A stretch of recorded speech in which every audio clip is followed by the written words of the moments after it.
देते हैं। अगर बायमू ने वुल्फ को फॉरेस्ट में पहले ही जमा करना रखा होता तो वो कहीं ज्यादा ताकतवर होता और फैनमो उसे इतनी आसानी से नहीं मार पाता। वो उन्हें याद रखने के लिए कहता है कि मैजिशियंस के लिए सबसे जरूरी स्किल टीम वर्क है।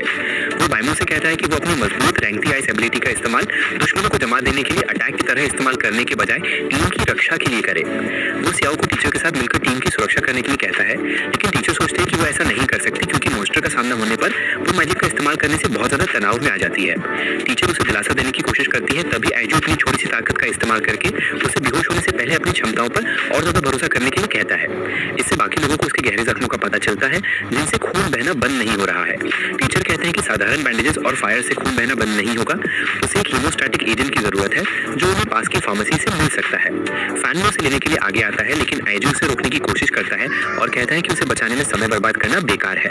फैनमो अपने फ्रेंड का हाथ पकड़कर बताता है कि मैजिशियंस द्वारा दी जाने वाली मूल्यवान जानकारी के बिना टीम कुछ भी नहीं कर पाएगी। वो जल्दी हीमोस्टैटिक एजेंट के साथ लौटने का वादा करते हैं।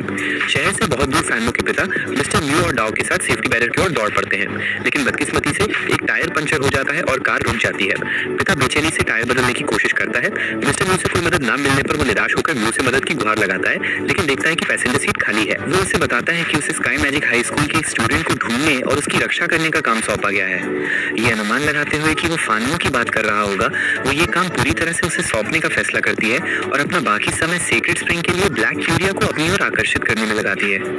इस बीच पायनियर टीम के अन्य मेंबर सुरक्षा अवरोध की ओर जाने का रास्ता ढूंढते रहते हैं और एजू को एक स्टूडेंट उठा रहा होता है। अर्थ म्यूजिशियंस में से एक अपनी वेव कॉग्निटिव एबिलिटी का उपयोग करके मॉन्स्टर्स की तलाश में इलाके को स्कैन करता है। वो बताता है कि आसपास कोई मॉन्स्टर नहीं है, जिससे सड़कें सुरक्षित रूप से चलती हैं। टीम को ये पूर्ण सन्नाटा संदिग्ध लगता है और वे सोचते हैं कि मॉन्स्टर से त्रस्त शहर का इलाका पूरी तरह से वीरान कैसे हो सकता है। बायमू इन्हें चुप कराता है और दीवार के किनारे से आगे देखता है। वे एक कांटेदार वुल्फ को देखकर डर जाते हैं, जो कि एक वॉरियर लेवल मॉन्स्टर है।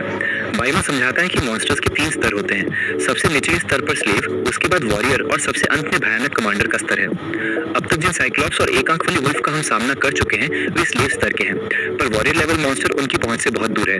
फानमो अपने फ्रेंड को मरने नहीं देने के लिए बेताब होकर उस इलाके में फार्मेसी ढूंढता है। उसे स्कूल के दिनों की याद आती है जब आइजो ने उसे किसी बड़े शहर में अच्छे विश्वविद्यालय में पढ़ने का सपना दिखाया था। वो एक खाली पड़ी फार्मेसी में जाता है, लेकिन उसे वहाँ कहीं भी हीमोस्टैटिक एजेंट नहीं मिलता। दुकान में घूमते हुए उसे फर्श में एक छेद दिखाई देता है और वो इसे जांचता है तो वहाँ एक साइक्लॉप्स मॉन्स्टर लाश को खा रहा होता है। वो अपनी आंख से एक लेजर बीम छोड़ता है जिसे फानमो चकमा दे देता है। इस बल से कुछ दवाइयां ऊपर से गिरती हैं। भाग्य से उनमें से एक दवाई हीमोस्टैटिक एजेंट है जिसकी उसे जरूरत है। साइक्लॉप्स गड्ढे से बाहर कूदकर उस पर हमला करने से पहले ही वो उसे पकड़ लेता है। साइक्लॉप्स दुकान से बाहर कूदकर उस पर पुल से हमला करने की तैयारी करता है, लेकिन एक बहुत बड़े warrior level foreign faced wolf द्वारा उसे पकड़ लिया जाता है, जो उसे अपने मुंह में डालकर एक ही घूंट में निगल लेता है। फानमो एक सीवेज गड्ढे में घुसकर बस निकलता है और ड्रेन्स के रास्ते बाकी टीम के साथ फिर से मिल जाता है। वो टीचर को हीमोस्टैटिक एजेंट देता है जो उसे एजो के घावों पर लगाता है, जिससे वे तुरंत ठीक हो जाते हैं। इस बीच एक्सोडस टीम ने पायनियर टीम द्वारा साफ किए गए रास्ते से अपनी यात्रा शुरू कर दी है। वे उन्हें सड़क पर यूला का मृत दोस्त मिलता है। आखिर उन्हें यह एहसास होता है कि पायनियर टीम उन्हें सुरक्षा बैरियर तक पहुंचाने के लिए कितना बड़ा जोखिम उठा रही है। वो यूला के दोस्त को बैरियर तक ले जाने का फैसला करते हैं ताकि उसे औपचारिक विदाई दी जा सके। पायनियर टीम सेफ्टी बैरियर की दीवारों को देखने के लिए पर्याप्त पास पहुंचने में कामयाब हो जाती है। उन्हें बस सामने की खाई पार करनी है। वहां पर वे इंस्ट्रक्टर यांग बाई और उसके आर्च वुल्फ से मिलते हैं। वो फानमो से कहता है कि वो उसे ही ढूंढ रहा है और बेहतर सुरक्षा के लिए उसे सीक्रेट स्प्रिंग वाइल उसे सौंप देनी चाहिए।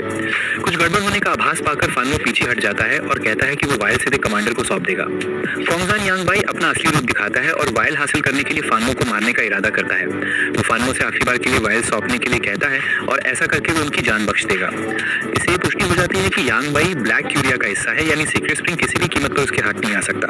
फानमो वाइल देने से इनकार कर देता है, कहते हुए कि उसने पहले भी उसके एक कट्टर वुल्फ को मार दिया था और वैसा फिर से कर सकता है। यांग बाई अपनी उंगलियां चटकाकर जमीन से 3 काले बीस्ट को बुलाता है। वे तुरंत उस पर झपट पड़ते हैं, जिससे फानमो बाकियों को पीछे हटने के लिए कहता है। जब तक वो पीछे मुड़ता है आर्च वुल्फ उसे जमीन पर गिरा देता है। काले बीच में से एक आयशाओं पर हमला करता है, लेकिन जादू काम नहीं करता। आखिरी क्षण में एक छोटी सी वाटर शील्ड उसे वार से बचा लेती है। आयशाओं को यह भयानक पता चलता है कि उसने वाटर शील्ड एक जानवर के छोड़ा गोपनी की कीमत पर बनाई थी।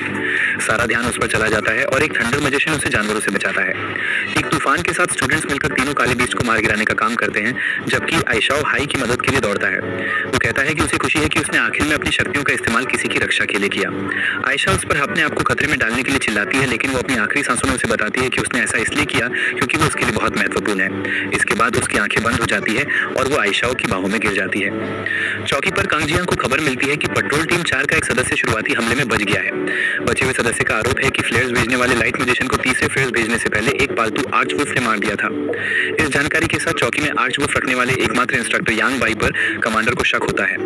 बैरियर के अंदर सुरक्षा गार्ड्स मास्टर मू को मौजूदा स्थिति से अवगत कराते हैं, जबकि एक नर्स उनके घावों पर पट्टी बांध रही होती है। रिफ्यूजीज एक साथ बैरियर में घुस रहे हैं, जिससे अफरा तफरी मची हुई है। न्यूजीलैंड गार्ड्स को स्काई मैजिक हाई स्कूल के स्टूडेंट्स के एक बड़े समूह के बैरियर की ओर आने की बात करते हुए सुन लेती है।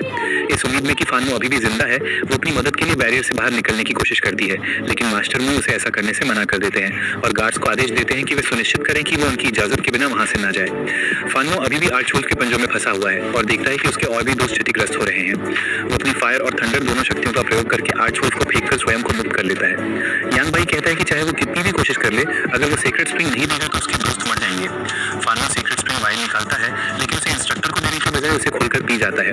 झरने की ऊर्जा फानमू को और भी ऊंचा उठा देती है, जिससे वो एक शक्तिशाली थंडर स्पेल से आर्च वुल्फ पर वार करता है। वो मिन्ना और बाई में मिलकर काले बीच में से एक को मारने की कोशिश करते हैं। हालांकि आर्च वुल्फ अपनी स्थिति सुधारता है और मिन्ना को पार फेंक देता है। जब स्टूडेंट्स राक्षसों से लड़ रहे होते हैं, टीचर चुपचाप ऊपर एक रॉक से रेंगते हुए यांग बाई की ओर बढ़ता है। वो यांग बाई को मारने की योजना बनाता है, क्योंकि अगर वो मर गया तो उसके पैड्स भी गायब हो जाएंगे। वो उसे अनकॉन्शियस करने के लिए अपने डैजलिंग शार्प मैजिक का इस्तेमाल करता है, जबकि फैनमो फायर और थंडर का संयुक्त हमला करता है। हालांकि यांग बाई इससे बच निकलने में कामयाब हो जाता है, क्योंकि उसने हमलों से बचने के लिए सामने जमीन के नीचे एक ब्लैक बीस्ट रखा है। बाई मू के ब्लैक आइस स्वॉर्ड लेकर यांग बाई पर हमला करता है और उस पर एक घातक प्रहार करके बीस्ट को गायब कर देता है। हाई यू की मौत से टीम पर उदासी का बादल छा जाता है और तांग यू उसके शव पर